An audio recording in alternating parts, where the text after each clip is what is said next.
रहमतुल्लाहि व बरकातुहू। उम्मीद करता हूँ आप सब लोग खैरियत से होंगे। आज की इस वीडियो में बेटा हम लोग करने जा रहे हैं कैंसिलेशन लॉ। कैंसिलेशन लॉ बेटा दो किस्म के होते हैं, एक होता है लेफ्ट कैंसिलेशन लॉ और दूसरा होता है राइट कैंसिलेशन लॉ।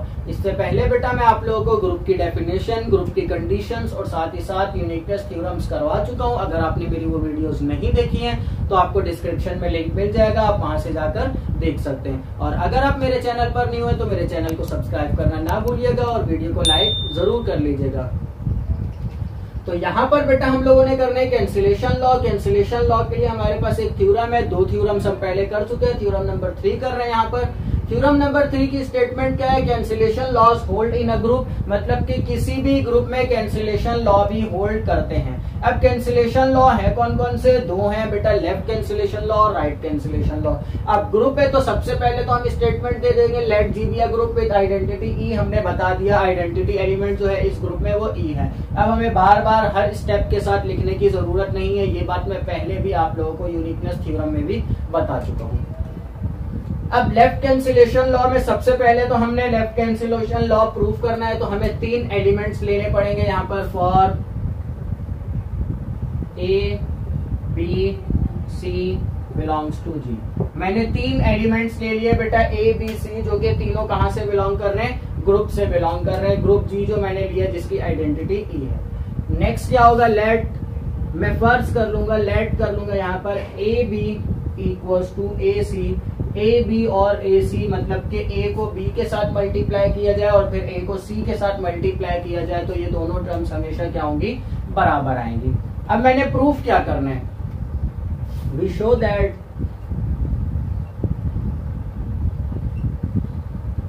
अब बेटा लेफ्ट कैंसिलेशन लॉ है तो मतलब कि लेफ्ट वाला एलिमेंट दोनों साइड का मैंने कैंसिल करना है, तो कैंसिल हो जाएगा। तो मैंने प्रूफ क्या करना है? बी इक्वल्स टू सी, ये बात मैंने प्रूफ करनी है, जो b इक्वल्स टू सी आएगा।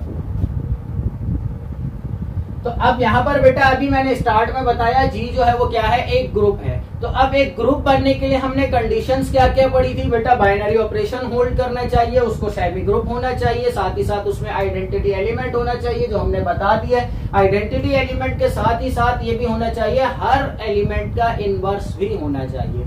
तो अब हमें पता है जी जो है वो ग्रुप है तो इसमें हर एलिमेंट का इनवर्स भी होगा। तो हम यहाँ स्टेटमेंट दे देंगे, since G is a group, so A जो है ये A जो बिलोंग कर रहे हैं इस ग्रुप से ही आ रहा है A एलिमेंट, तो A का इनवर्स भी होगा। A belongs to G has inverse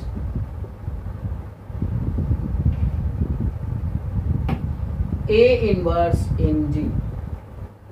अब मैंने क्या बता दिया बेटा? G एक ग्रुप है तो उस ग्रुप का एक एलिमेंट जो A है उस एलिमेंट का इनवर्स भी वो G में आएगा, G में जरूर होगा। तो ये बात हमने यहाँ पर क्यों लिखी है? अब देखें बेटा, मुझे पता है ये A इनवर्स भी इस ग्रुप का ही एलिमेंट है, तो क्या मैं A इनवर्स से इसको मल्टीप्लाई करवा सकता हूँ इस कंडीशन को? जी बेटा, ग्रुप का ही एलिमेंट है तो मैं इस कंडीशन को इससे मल्टीप्लाई करवा सकता हूँ। अब यहाँ पर देखें बेटा, अब और जो कोर्सेज हम पढ़ रहे हैं जैसे कि कैलकुलस में भी हम क्या देखते हैं, ये एलिमेंट यहाँ पर मल्टीप्लाई हो रहा है, दूसरी तरफ डिवाइड होकर कैंसिल हो जाएगा। पर बेटा अलजेब्रा में आप लोग ऐसे कैंसिल आउट नहीं कर सकते। आप लोगों को क्या करना पड़ेगा? पहले बकायदा थ्योरम के जरिए प्रूफ करना पड़ेगा जो हाँ ये चीज हम कर सकते हैं, उसके बाद फिर हम लोग करेंगे। तो अब यहाँ पर क्या होगा? अब मैं ए इनवर्स से इस पूरी इक्वेशन को मल्टीप्लाई करवा रहा हूं। Multiply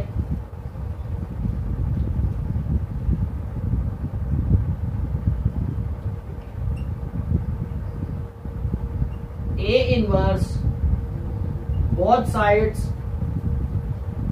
of equation number 1 by left side।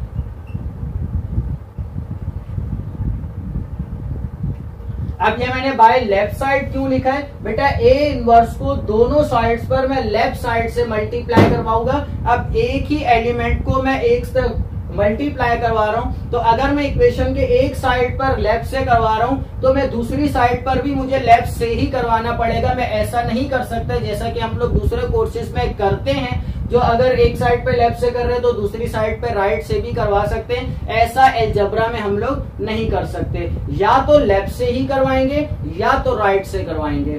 तो अब मैं यहाँ पर क्या कर रहा हूँ, ए इनवर्स को लेफ्ट साइड से मल्टीप्लाई करवा रहा हूँ। तो अब देखें यहाँ पर क्या होगा नेक्स्ट स्टेप। अब इक्वेशन नंबर 1 मेरी कुछ इस तरह से बन जाएगी, implies that A inverse multiply हो रहा है इस तरफ से ए बी से और equals to A inverse multiply by A C. अब क्या होगा बेटा नेक्स्ट स्टेप, बेटा हमने सेमी ग्रुप की डेफिनेशन पढ़ी थी। सेमी ग्रुप में हमने एसोसिएटिव प्रॉपर्टी प्रूफ की थी। दो एलिमेंट्स पे अगर यहाँ पर इस तरह से ब्रैकेट लगी हुई है तो मैं इस ब्रैकेट को स्विच करके दूसरे दो एलिमेंट्स पर भी लगा दूं तो वो हमेशा जो है वो बराबर होंगे। तो यहाँ पर हम बोलेंगे, यहाँ पर अब हमें स्टेटमेंट देने की जरूरत नहीं है, जो हम पहले ही बता चुके हैं, जी जो ग्रुप है। तो इस वजह से अब यहाँ पर मैं इनकी ब्रैकेट को स्विच कर सकता हूँ। A inverse A into B equals to A inverse A into C. अब बेटा हमने पढ़ा था इनवर्स एलिमेंट की डेफिनेशन में, since A multiply by B equals to E, जिसमें हमने कहा था बी जो है वो ए का इनवर्स है। तो अब यहाँ पर ये क्या हो रहा है, ए है और ए इनवर्स और ए दोनों एक दूसरे के इनवर्सेस है और आपस में मल्टीप्लाई हो रहे हैं, तो ये किसके बराबर होंगे, आइडेंटिटी के। तो यहाँ क्या आ जाएगा बेटा, implies that E B equals to same as it is, ये काम यहां पर भी होगा ई सी। अब आइडेंटिटी एलिमेंट की डेफिनेशन में हमने पढ़ा था, अगर कोई भी एलिमेंट आइडेंटिटी से मल्टीप्लाई हो रहा है तो वो वही एलिमेंट आंसर में दोबारा आ जाता है। तो यहां आ जाएगा बेटा बी इक्वल्स टू सी। तो ये बात प्रूव हो गई है बेटा, किसी भी ग्रुप में लेफ्ट कैंसिलेशन लॉ तो होल्ड करता है। जो हमने 3 एलिमेंट लिए, लेफ्ट वाला एलिमेंट देखे बेटा आंसर में हमारे पास कैंसिल आउट हो गया है। अब इसी तरह से बेटा राइट कैंसिलेशन लॉ देख लेते हैं।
बेटा जिस तरह से हमने अभी लेफ्ट कैंसिलेशन लॉ किया है, सेम एज इट इज हमारा तकरीबन राइट कैंसिलेशन लॉ भी है जो सेम ही होगा। यहाँ पर मैंने सारी स्टेटमेंट सेम ही लिखी है, कुछ चीजें सिर्फ चेंज कर दी हैं। अब यहाँ पर मैं क्या कर रहा हूँ, for A B C belongs to G, जैसा कि हमने 3 एलिमेंट्स पहले लिए थे वही ले रहा हूँ। अब मैं कंडीशन को चेंज करके क्या कर रहा हूँ, ए सी इक्वल्स टू बी सी। अब मैं यहाँ पर क्या देख रहा हूँ बेटा, राइट साइड वाला एलिमेंट दोनों तरफ सेम है। तो हमने कैलकुलस में और कोर्सेज में सीखा हुआ है, जो राइट साइड वाला एलिमेंट अगर सेम है तो ये मल्टीप्लाई होगा, दूसरी तरफ जाकर डिवाइड होगा और कैंसिल आउट हो जाएगा। पर अलजेब्रा में हमें थ्योरम देना पड़ेगा। तो अब यहाँ पर क्या होगा, ए सी इक्वल्स टू बी सी है, मैंने प्रूफ क्या करना है, सी से सी कैंसिल होकर ए इक्वल्स टू बी आ जाएगा।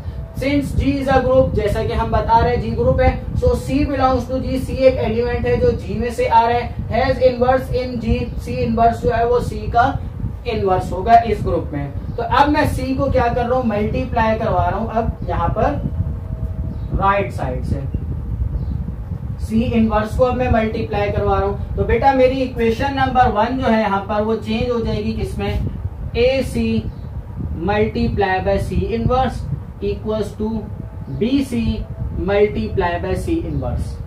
ध्यान रखिएगा बेटा, अगर राइट कैंसिलेशन लॉ कर रहे हैं तो हमने राइट से ही मल्टीप्लाई करवाना है। इन केस अगर आपने इस कंडीशन को इस तरह से कर दिया इंटू सी। तो ये बेटा कंडीशन चेंज हो जाएगी, इस पर फिर हमें अलग तरीकेकार इस्तेमाल करना पड़ेगा, जो तरीकेकार हम आगे अभी पढ़ेंगे। अगर इस तरह से है, राइट कैंसिलेशन लॉ यूज कर रहे हैं, तो राइट से ही आपने मल्टीप्लाई करवाना है। अब एसोसिएटिव प्रॉपर्टी किसी भी ग्रुप में होल्ड करती है, तो यहाँ पर क्या आ जाएगा, A multiply by C into C inverse equals to B multiply by C into C inverse. अब जैसा कि हमने पहले बताया था, अगर कोई भी एलिमेंट है वो कोई भी एलिमेंट है उसका इनवर्स उससे मल्टीप्लाई हो रहा है तो वो आइडेंटिटी के बराबर आ जाता है। तो यहां पर क्या हो जाएगा बेटा, a into E equals to B into E. अब आइडेंटिटी से मल्टीप्लाई हो रहा है मतलब कि वही एलिमेंट दोबारा आ जाएगा, तो a इक्वल्स टू बी। ये बात भी हमने प्रूव कर दी, ग्रुप के ही 3 एलिमेंट लेकर हमने प्रूव कर दिया, जो किसी भी ग्रुप में राइट कैंसिलेशन लॉ भी होल्ड करता है। तो बेटा हमने ये चीज देख ली है, किसी भी ग्रुप में हमारे पास लेफ्ट कैंसिलेशन लॉ और राइट कैंसिलेशन लॉ दोनों लॉज हमारे पास किसी भी ग्रुप में होल्ड करते हैं। नेक्स्ट जो हमारे पास टॉपिक है बेटा वो है आइडेम्पोटेंट एलिमेंट का, वो भी कर लेते हैं।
नेक्स्ट बेटा मैंने यहाँ पर डेफिनेशन लिख लिया आइडेम्पोटेंट एलिमेंट की। आइडेम्पोटेंट एलिमेंट क्या होता है, let G under star be a group, एक स्टार ऑपरेशन इस जी सेट पर अप्लाई हो रहा है जिससे वो ग्रुप बन रहा है। An element A belongs to G, एक एलिमेंट ए जो है वो जी से आ रहा है, हमने सेट जो जी लिया हुआ है, जो ग्रुप जी लिया है उसमें से एक एलिमेंट हमने लिया, इज कॉल्ड आइडेम्पोटेंट एलिमेंट। इस एलिमेंट को हम आइडेम्पोटेंट एलिमेंट बोलेंगे इफ अगर ए स्टार ए इक्वल्स टू ए, मतलब के ए जो हमने एलिमेंट लिया है उसको दोबारा से उसी एलिमेंट से हम स्टार ऑपरेशन अप्लाई करेंगे, उसको मल्टीप्लाई करवाएंगे तो वही एलिमेंट दोबारा से आ जाएगा। अब ऐसा कैसे हो सकता है, इसको हम अभी जो नेक्स्ट थ्योरम कर रहे हैं बेटा उस थ्योरम के जरिए मैं बताता हूँ और प्रूफ करता हूँ जो ऐसा भी होल्ड कर सकता है किसी ग्रुप में।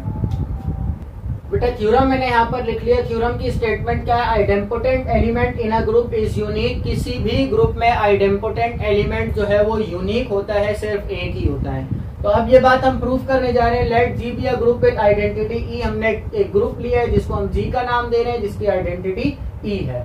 And let A belongs to G, एक एलिमेंट हमने ले लिया A, be an idempotent element in G, जो कि इस ग्रुप के अंदर आइडेम्पोटेंट एलिमेंट है। आइडेम्पोटेंट एलिमेंट है तो मतलब कि अकॉर्डिंग टू डेफिनेशन वो इस तरह से होगा, ए स्टार ए इक्वल्स टू ए, मतलब कि स्टार ऑपरेशन जब उसी एलिमेंट पर हम दोबारा से अप्लाई करेंगे तो वो वही एलिमेंट आ जाएगा। अब बेटा नेक्स्ट स्टेप क्या होगा, इम्प्लाइज दैट, हमने पढ़ा है बेटा अभी ए स्टार ए इक्वल्स टू ए और ए स्टार इक्वल्स ए स्टार ए। अभी बेटा हमने आइडेंटिटी एलिमेंट की डेफिनेशन और पहले थ्योरम भी हम कर चुके हैं, अगर किसी भी एलिमेंट को हम आइडेंटिटी से मल्टीप्लाई करवाएं तो वो वही एलिमेंट दोबारा से आ जाता है, तो मैं इस ए को इस तरह से भी लिख सकता हूं। और अभी बेटा हमने लेफ्ट कैंसिलेशन लॉ किया, लेफ्ट कैंसिलेशन लॉ में हमने क्या देखा, लेफ्ट साइड वाला एलिमेंट दोनों तरफ सेम था तो वो कैंसिल होकर हमारे पास सिर्फ राइट वाले एलिमेंट्स बच गए थे। बजाय इसके मैं इस ऑपरेशन को, इस इक्वेशन को पूरी को ए इनवर्स से मल्टीप्लाई करवा के फिर सॉल्व करूं, पहले बताऊं ए इनवर्स जो है वो जी में एक एलिमेंट है जिसका इनवर्स है, ये सब कुछ करने के बजाय हम सिंपल डायरेक्ट क्या करेंगे, यहाँ पर एक स्टेटमेंट दे देंगे, by left cancellation law, left cancellation law के जरिए हमारे पास ये आंसर आ जाता है, जो ये लेफ्ट वाला एलिमेंट कैंसिल हो जाएगा, a इक्वल्स टू ई आ जाएगा। अब a इक्वल्स टू ई आ गया तो मतलब कि a जो आइडेंपोटेंट एलिमेंट हम जो कंसिडर करके चल रहे हैं वो किसके बराबर है, आइडेंटिटी के। और ये बात हम पहले भी प्रूफ कर दे चुके हैं, जो आइडेंटिटी एलिमेंट जो है वो ग्रुप में यूनिक होता है। तो बेटा इससे हमें इस थ्योरम से एक चीज और भी पता चली, जो आइडेंपोटेंट एलिमेंट जो है वो किसी भी ग्रुप में यूनिक होता है और वो आइडेंटिटी एलिमेंट ही होता है। तो हम स्टेटमेंट दे देंगे, so identity element is only idempotent element in a group.